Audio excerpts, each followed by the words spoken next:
In this video, I will talk about hypothetical syllogism. This is another rule in rules of inference. Then we will talk about tautology of hypothetical syllogism.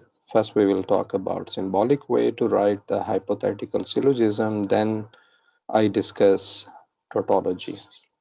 So first of all, we try to understand the concept of hypothetical syllogism by using example.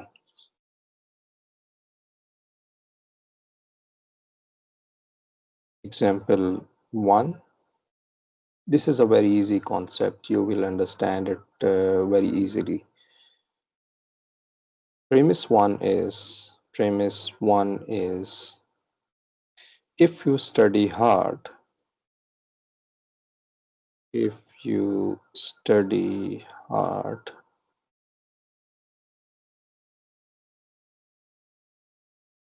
then then you will get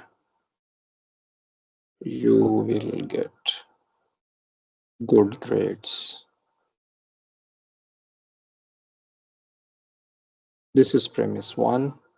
And the premise 2 is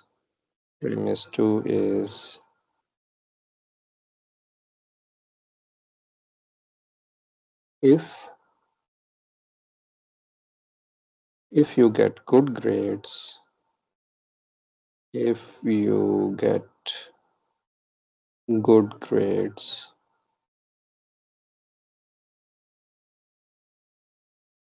then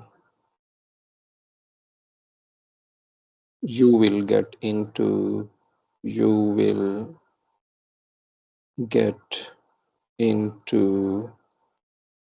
graduate school. These are the two premises, and from these two premises we can get a conclusion. What is the conclusion? The conclusion is,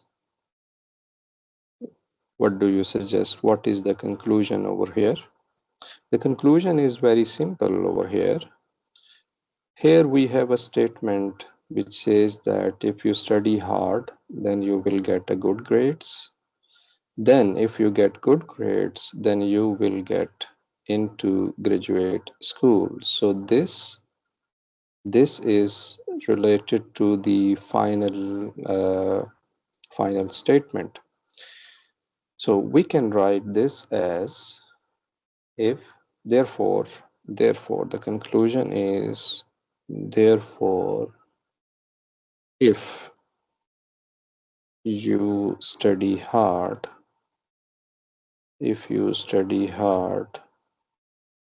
then you will get into graduate school.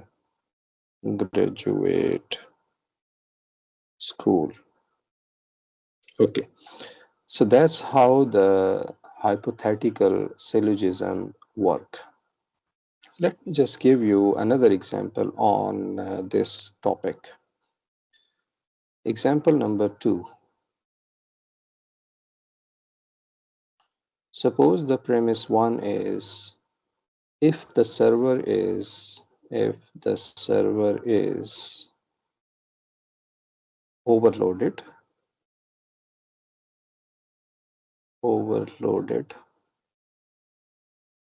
then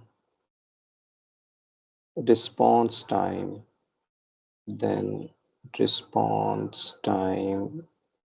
increases. This is the first premise, which contains if and then statement. Then we have premise number 2 that says that if response time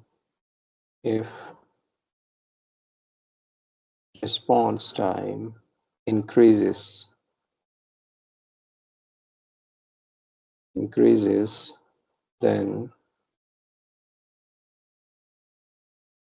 user satisfac user satisfaction user satisfaction decreases.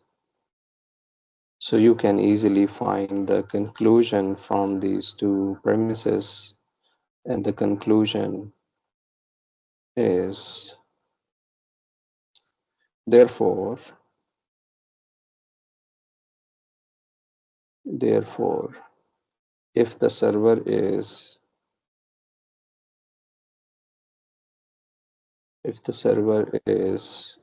overloaded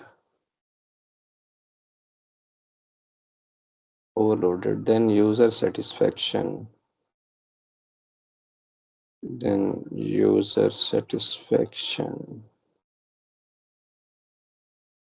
decreases. So this was all about the hypothetical syllogism, examples on hypothetical syllogism. Now the question is, how can we write the mathematical way or symbolic way to write these statements? So how can we write? Let me just go back to example number 1.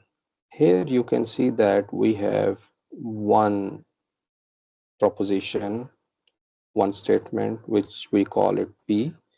This is another statement which we call it Q, and you see that you get good grades, then it is also Q, and then we have the last part which is R.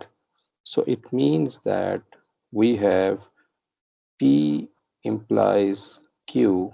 Now symbolic way, symbolic, and Q implies R. Therefore, the conclusion, these three dots shows that it is a conclusion. Then we have P implies R. That's how we get into the conclusion. And here you can see that what was this statement? If you study hard, it was P, so it is P. Then you will get into graduate school, and graduate school is R, so it is R. Similar to that, if you see example number 2, if the server is overloaded, this is P. Then we have response time increases, this is Q. And if response time increases, then it is Q. User satisfaction decreases, it is R. So that's how we write the symbolic way of hypothetical syllogism. Usually when we start such concept, we start from here. But the students do not get